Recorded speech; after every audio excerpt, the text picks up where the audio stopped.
You ever reach the end of the day and feel like nothing really happened? Like you were busy the whole time, moving, doing things, checking boxes. But somehow, the things that actually matter, they never got touched. And the weird part is, you can't even explain where your time went. It didn't feel wasted. It just disappeared. That's the scary part. Because if you knew you were wasting time, you'd fix it. But what if your time isn't being wasted? What if it's being quietly stolen? Not by someone else, not by your job, not even by your responsibilities, but by things that feel normal, things you don't question, things you've accepted as just part of life. And here's the truth nobody tells you. The biggest threat to your time isn't distraction, it's invisibility. Because you can fight what you see, but what you don't notice controls your entire life. And once you see this, you won't be able to unsee it. It never starts with something obvious. There's no warning, no big moment where you realize something is wrong. It starts quietly. You wake up, still half asleep. You reach for your phone, almost automatically. Just a minute. That's what you tell yourself. But 1 minute turns into 5. 5 turns into 10. And before you even get out of bed, 20 minutes are gone. But here's the strange part. It doesn't feel like 20 minutes. It feels like nothing happened. Like time just skipped. And that's exactly how it works.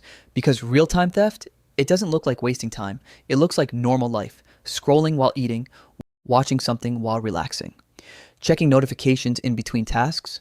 It all feels harmless, almost deserved. But pause for a second. Why do you reach for your phone without thinking? Why does silence feel uncomfortable? Why does doing nothing feel wrong? That's not random. That's conditioning. Every app you open, every notification you hear, every endless scroll you fall into is carefully designed, not to steal your time all at once, but to take it slowly. So slowly, you don't resist. And here's where it gets uncomfortable. The real problem isn't the apps, it's the silent agreement you've made with them.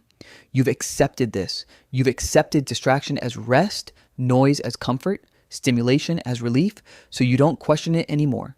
You don't stop it, you participate in it, and over time, this becomes your default. You stop choosing what you do. You start reacting, and that changes something deeper. Not just how you spend your time, but who you become. Because every time you give in without thinking, you reinforce a version of yourself, a version that avoids silence, avoids focus, avoids intention, and slowly, without realizing it, your time begins to slip, not in big chunks, but in fragments, tiny pieces, easy to ignore, but powerful when they add up.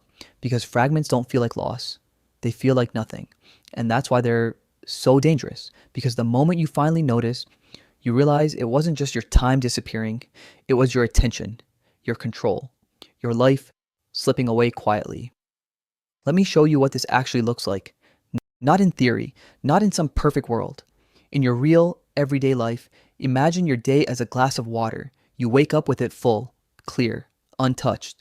Now, watch what happens. You check your phone, just a quick scroll. A small sip, gone. You open a message, reply, then check another app, another sip. You sit down to work, but before starting, you just check one thing. Another sip. It's subtle, so subtle you don't react, but it keeps happening. Again, and again, and again. By the middle of the day, something feels off. You're not empty, but you're not sharp either. You feel drained. And here's the frustrating part. You didn't do anything hard, so why are you tired? Pause for a second. Where did your energy go? Where did your attention go? Where did your time go? Because it did go somewhere, just not into anything meaningful, and that's when the story begins. I just didn't have time today. Sounds true, right? But it's not. You had time. You just didn't control where it went. And this is where most people make a mistake. They try to fix this by doing more. Wake up earlier, push harder, force discipline, but think about it. If your glass is leaking, does pouring more water fix it? Or does it just delay the problem? That's what most people are doing. They're pouring more effort into a system that's quietly draining them, and then they blame themselves. I'm lazy. I need more discipline. I need to try harder. No, that's not the problem. The problem's invisible loss, and until you see it, you'll keep fighting the wrong battle. But here's where everything shifts. Once you notice the leaks, you can't unsee them. You start catching them in real time. That moment when your hand reaches for your phone, that urge to switch tasks for no reason, that need to fill every second with something. And suddenly, you're not just someone who runs out of time, you become someone who sees where it goes, and that changes everything. Because awareness isn't just knowledge, it's control. And control is where your life starts coming back. This is the shift, the one most people never make. Because on the surface, everything looks normal. You're not doing anything wrong. You're just living your day. But look closer. Your time isn't just being used, it's being traded every single moment. An exchange is happening. You give something and you get something back. That's how life works.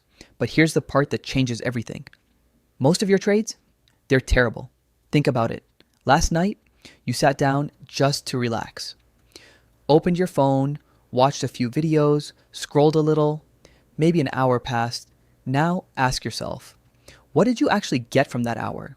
Not what it felt like in the moment, but what did it leave you with? Anything useful? Anything meaningful? Or just nothing?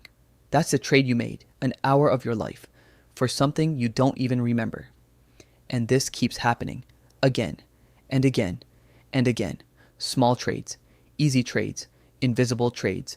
And because they were so easy, you never question them.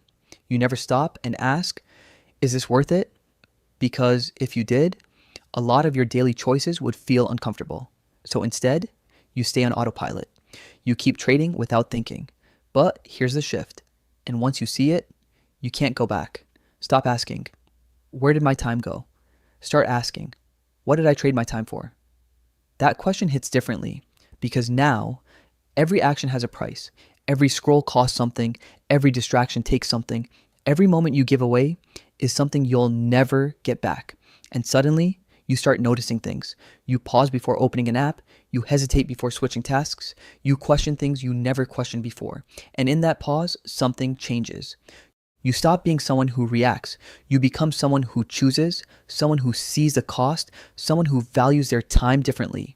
Not because you became more disciplined, but because you became more aware. And awareness changes behavior. Because once you realize you've been making bad trades your whole life, you don't need motivation to change. You just need to stop accepting bad deals. And that's where your control begins. Now, here's where most people go wrong. They hear all this and immediately think, I need to fix everything. No phone, no distractions, no wasted time. A complete reset. But pause. Have you ever tried that? Cut everything out. Force yourself into a perfect routine. What happens? You last a day, maybe two. Then you fall back. And not slowly, hard. Because that approach isn't change, it's pressure. And pressure always breaks. So here's the truth most people miss.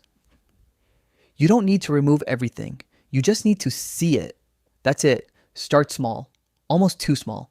Tomorrow morning, before you touch your phone, notice the urge. That moment where your hand moves automatically. Pause there. Don't stop it yet. Just notice it. Because that moment, that's where your control begins. Or during your day, when you're working on something, and suddenly feel the need to switch. Open another tab. Check something random. Pause again. Ask yourself, why am I doing this right now? Not to judge, just to see. And here's what you'll realize. Most of your actions aren't decisions. They're reactions. Automatic. Unconscious. And that realization, it's uncomfortable because it means you haven't really been in control, but don't try to fix it all at once. That's the trap. Instead, make one small change. Just one. Maybe tomorrow you don't check your phone for the first 15 minutes, or you finish one task completely before switching, or you sit in silence for 60 seconds. That's it. Sounds simple, right? But here's what happens next. That one change breaks the pattern. And once the pattern breaks, you feel it. That small moment of awareness, that pause, that choice, and suddenly you're not just reacting anymore, you're deciding. You're stepping out of autopilot and into control, not fully, not perfectly, but enough to notice the difference. And that's how it starts. You don't become disciplined overnight, you become aware, and awareness is what turns you into someone who chooses instead of someone who drifts. Here's what happens next. And this is the part most people don't expect. Nothing dramatic. No sudden transformation. No moment where everything clicks overnight. Instead, it's quiet. Almost easy to miss. You're in the middle of your day and you catch yourself. Your hand reaches for your phone and you stop. Just for a second. That's it. A tiny pause. But that pause, that's new. Later, you're about to switch tasks for no reason. And again, you notice it. You don't always stop, but you see it. And that changes something because now you're not completely unconscious anymore. You're aware. And those small moments, they start to add up. One pause becomes two, two becomes five. And slowly, you begin to feel something different, something you haven't felt in a long time. Space, not physical space, mental space, like your mind isn't constantly full, like there's room to think, room to breathe, room to choose. And here's the surprising part. You didn't get more time, you didn't wake up earlier, you didn't work harder, you just stopped losing pieces of it. And those pieces, they come back to you, in small ways at first. You finish things without rushing, you sit without needing noise, you focus a little longer than before, and that's when it hits you. You were never out of time, you were just scattered, fragmented, pulled in too many directions at once. But now, you're starting to come back together. And with that comes control. Not perfect control, but real control. The kind that lets you decide what matters. So let me ask you something. Not later. Right now. What are you giving your time to? That gives you nothing back. Be honest. Because that answer, that's where your life is quietly going. And if nothing changes, it will keep going there. Moment after moment. Day after day. Until one day, you look back and realize you didn't lose time all at once. You lost it in pieces. The good news, you can take those pieces back. Not all at once, but one moment at a time. And that is where your life starts to change. Most people will hear this and go right back to their habits. Don't be most people.